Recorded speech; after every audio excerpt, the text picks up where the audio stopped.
Malaysia, a country of cultural mixes, celebrates the largest cross-section of prevailing East Asian cultures in the world. Offering variety as its primary thrust, it seems multi is the prefix that often attaches itself to every description of Malaysia.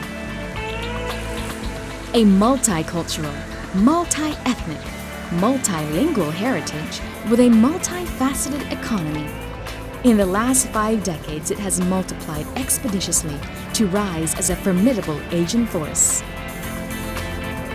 Here there is growth all around, and where else can we see it best than in the country's economic capital, Kuala Lumpur.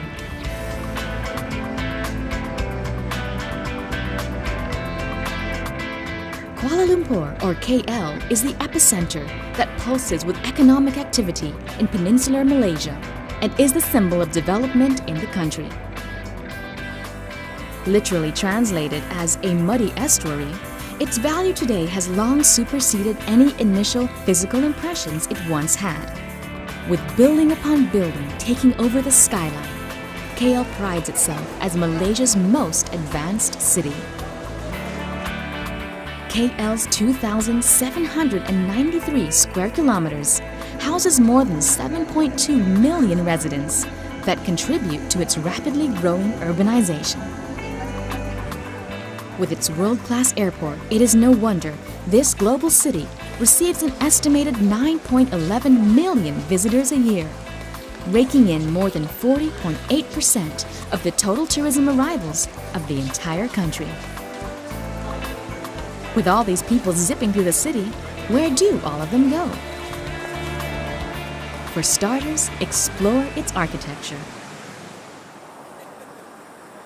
If there is one thing that Malaysia's cultural exchanges have influenced, it is the city's stunning design. From Merdeka Square to the Petronas Twin Towers, the city is a patchwork of varied architectural influences. From its colonial influences to Chinese, Neo-Moorish, and Mughal architecture, each style speaks of a history. They can be modern or postmodern or a bewildering mix of both. But even to an untrained eye, the effort placed in every detail can be appreciated. Although the rapid growth of construction took shape in the 1970s, clear delineations between construction periods define its buildings. One place arguably holds the most historical and architectural significance in KL, the Merdeka Square, Malaysia's Independence Square. Around it stands one of the oldest structures in KL. The Sultan Abdul Samad building is both Neo-Moorish and Mughal inspired. This turn-of-the-century design were defined by large tapered windows, exposed wooden beams in half-timbered walls, typical of early architecture in the city.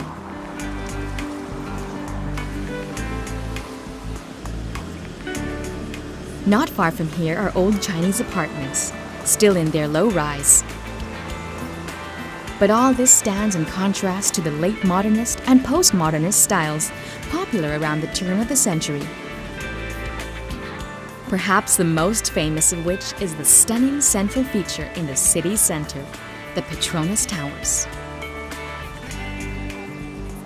By its sheer magnitude, the Petronas Towers feel a lot like looking into the future. Two of the tallest twin megastructures in the world, its circular spires rise 452 meters high, dwarfing all other buildings around it. A structural marvel in itself, it was completed in 1998 and stood as the highest building in the world for close to a decade. To experience it, one must reserve a ticket for a guided tour well in advance. But if it's to simply view the towers in all its architectural glory, one need only to take a step back. Well, several steps back, in fact. Some of the best places to take pictures in aren't in front of the towers. Instead, side streets and empty parking lots have become famous with tourists framing the perfect picture.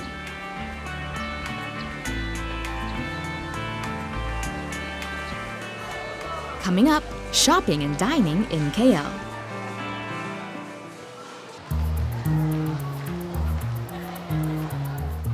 The mall culture in KL has run amok. Shopping is the next best thing to do in KL. Aiming to run up against regional shopping meccas like Bangkok and Hong Kong, the mall culture in KL is rapidly evolving. From KL city center to the Golden Triangle in downtown Chinatown along Petaling Street, more commercial developments and entertainment districts are beginning to create a range of experiences for their visitors. One of the most prominent is the Golden Triangle. Considered by many as the center of shopping and entertainment in the city, it spans from Jalan Imbi and Jalan Bukit Bintang through Jalan Sultan Ismail. These streets form the border enclosing what they believe is the magnetic draw of this shopping district. Visited by thousands of people every day, it is not uncommon to see new malls springing up. Often, these are anchored to international brands, aiming to draw the region's jet-setting shopaholics. One of the newest malls in KL is Fahrenheit 88, a stunning shopping center with lucky condominium residents living right behind it. Its grand opening alone created a frenzy of big names that grace the esplanade. Further away from the bustling center is Petaling Jaya in the state of Selangor. Its short distance from KL can often confuse people as to where the border between federal territory and the state of Selangor lies. That said, what is clear is the development toward townships, centering on shopping facilities in and around KL. For the people behind the Curve shopping mall, what can be better than a place you can live in and explore at the same time? Surrounded by condominiums and hotels, many people who come here live just a few steps away. The first pedestrian shopping mall in Malaysia, its open-air design encourages people to enjoy a stroll while enjoying all the comforts and luxury they need. Inside, discover over 180 retail outlets and more than 50 restaurants for endless shopping selections. To push this trend even further, KL hosts citywide sales promos, like the MYES, or Malaysia Year-End Sale, to encourage more people to explore KL. Coming up, what's in and around the city?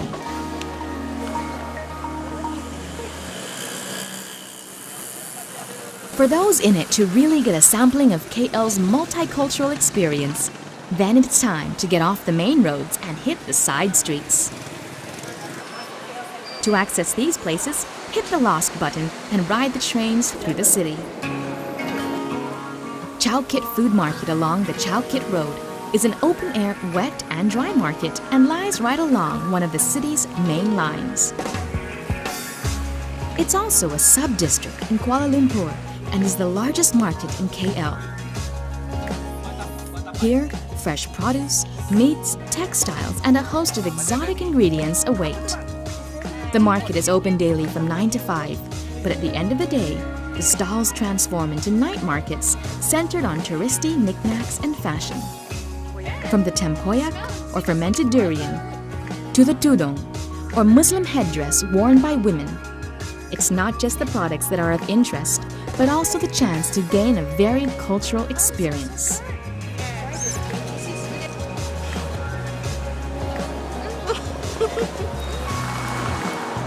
For more of this, head to Jalan Masjid, India, the center of the Indian community in KL. One of the oldest districts in the city, Little India as it is known, remains at the very heart of Indian Malayan culture. One of the oldest parts of the city, Little India, has been around for over a century and was once a center of trade. Today, shopping stalls and restaurants line the streets. One of the most popular places to dine in is at the Sitaram Family Curry House. Admittedly, from the outside, it looks like any other open cafeteria. But this award-winning restaurant serves a rich blend of Indian dishes enjoyed the Malay way. The favorite of many are their lamb stews and their daily serving of spicy vegetables. More than the food, it is the experience that it offers that makes it a favorite across cultures. Serving their food on a banana leaf, it is one of the few places that lets you enjoy Indian food in all its traditional glory. Dig into the food and eat every spicy morsel with gusto. And if it's not filling enough, then a bite of their curious snacks will surely do the trick. From curry puffs to an assortment of puddings and fried delicacies, even after lunch, there's a reason to hang around. If there is one culinary experience one can expect from Malaysia, it is the profusion of great dining choices and their general appreciation for street food. Mamak stalls, as locals call them, are roadside establishments serving a host of inexpensive, homegrown Malay dishes. Often run as a family business, each serve up their own version of classic Malay dishes, from roti to teh tarik to nasi goreng and mee goreng. Mamak stalls are modified vans that allow the owners the freedom of packing up and traveling from one center to the next. Jalan Alor in KL is a street near Jalan Bukit Bintang, one of the busiest shopping malls in KL. Just 2 blocks down from Fahrenheit 88 in the Golden Triangle, it is hard to miss the steaming hot pots of tom yum along the street. Open mostly from late lunch till early morning, eating and drinking al fresco gives you a deep sense of local Malaysian leisure. But for a simple yet award-winning take on a favorite mamak dish, then head to Anti Gimok Fam at the restaurant Jamal Mohammed in Petaling, Jaya District. The small mamak center stall in the middle of a suburban area serves what many believe to be the best cha koi tiao, or stir-fried rice cake strips, a noodle dish resembling a yaki udon, but uses flat strips of rice noodle. It is cooked in a medley of decadent ingredients. The dish was traditionally served to laborers, but over the years has been elevated to the hearts of many looking for a delicious, no-frills, quick bite. For a lavish dining experience that contrasts the chaos of the mamak stalls, head to the romantic hideaway in the suburbs of Ampang. Nestled in the quietest part of the district is the Tamarind Springs. The right mix of fine dining against the sprawling decadence of a tropical forest reserve. The restaurant serves an exotic blend of Indo-Chinese cuisine. It's a relaxing refuge for both mind and palate. Dine on Cambodian-style baked mussels drizzled with a light curry sauce, or savor the refreshing Laotian watermelon salad. Or get a kick out of the spicy Vietnamese stir-fried lamb in mint and chili. And while you're there, explore its stone pathways or get lost in its wooden trails, all surrounded by lush vegetation, where the warm climate of KL is tempered by the trees. Up next, going back to KL's roots, getting out to go in.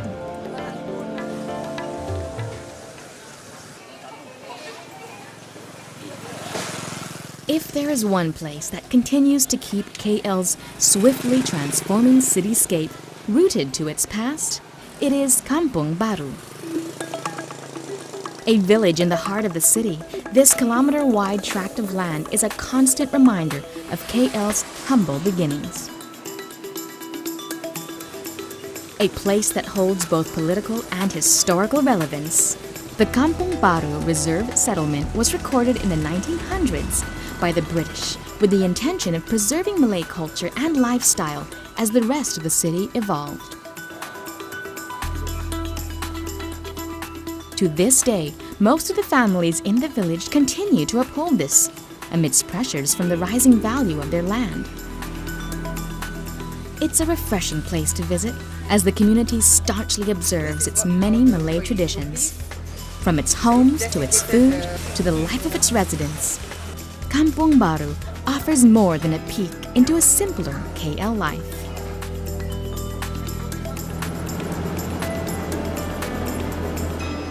But to know more about KL's cultural past, perhaps it will help to take a drive out of the city and head to Sungai Haju Torani Homestay in Sabak Bernam. Found in the province of Selangor, it's a farming community that provides a hands-on experience into the life and culture that's preceded the KL we know today. Taking pride in simple country life, the 30 or so families who participate in the homestay program welcome you into their life and livelihood. From its greeting tradition using kompang drums, they sound out the beat that draws you away from KL's pumped-up living.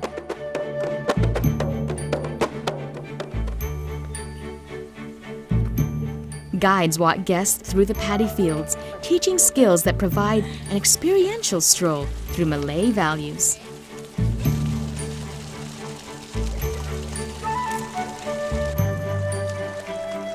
Under the warm tropical sun, catch ikan keli, the local catfish, with your bare hands. The trick, guides say, is to be patient and grab the fish by the head, showing no fear and holding it with a firm, fearless confidence in one's self. Right after this, head to the paddy fields to pound rice, where you can learn about the merits of enjoying the simple beat of teamwork and the humility of learning. It's quite hurt. But going home would be incomplete without batik making lessons. Batik is a kind of decorative cloth drawn from a traditional method of creating patterns using wax to form images and dye to color them. On a suspended piece of cloth, patterns found in nature are drawn. Tutors will walk you through the many styles of coloring before sending you home with your very own work of art.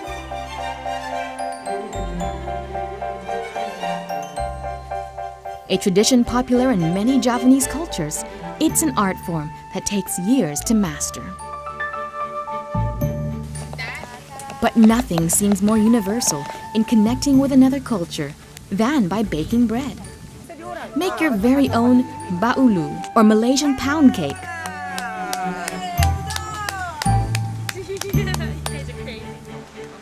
Or take a seat and enjoy a simple lunch as they share stories about their life, hopefully making lasting friendships along the way.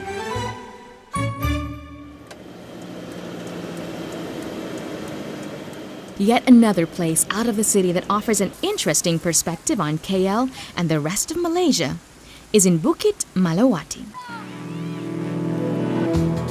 The home of Fort Altensborg Lighthouse that guided ships along the Malacca coast. It is also the home of the silver-leafed monkey.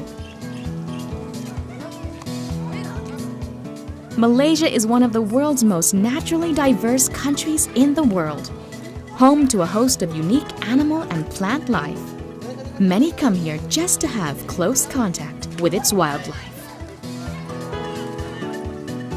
And to cap the day, head to the nearby town of Pasir Penambang, still in Kuala Selangor. Following the banks of the Selangor River, its host of seafood restaurants is a must-visit. Eat at places like the Kuan Hua Seafood Resto. A rest stop for many tourists, it is also a local favorite, serving chili crabs and buttered prawns, best eaten with your hands.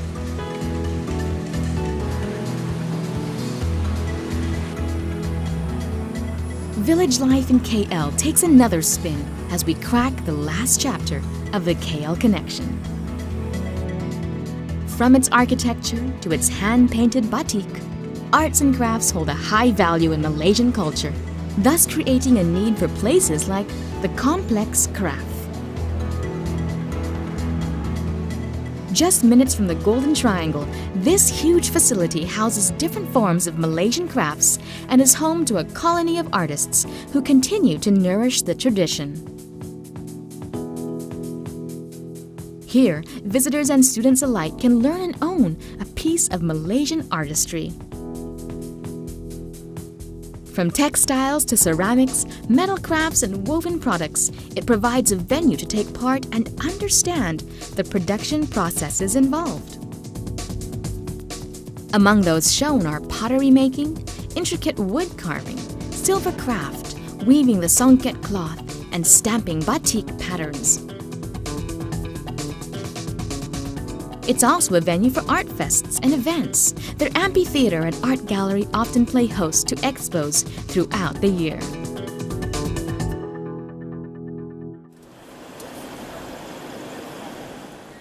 In contrast to this is the I-City, located in the city of Shah Alam.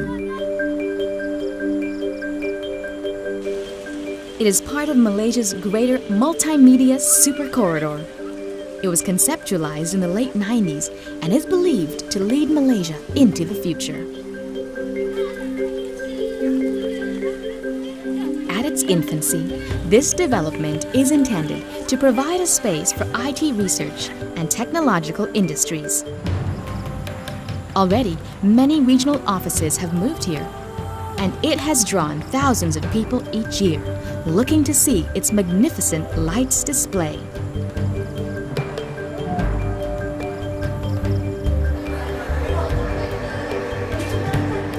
Kuala Lumpur, it is certainly more than a city. It is also an inspired mix of cultures and traditions waiting to be experienced.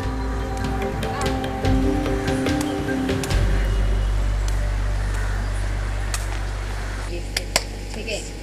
It's easy game. Yeah. Are you ready for Nina Nika? Ready? Okay. Nina Nika, Nina Nika, Nina Nika, Nina Nika, Nina Nika, Nina Nika. Nina Nika, wait. Nina Nika, Nina Nika, Nina Nika, Nina Nika, Nina Nika. Does it get faster and faster? Yeah. Ning na ning ka ning na. I think I'll sing this while doing the rice thing. Okay.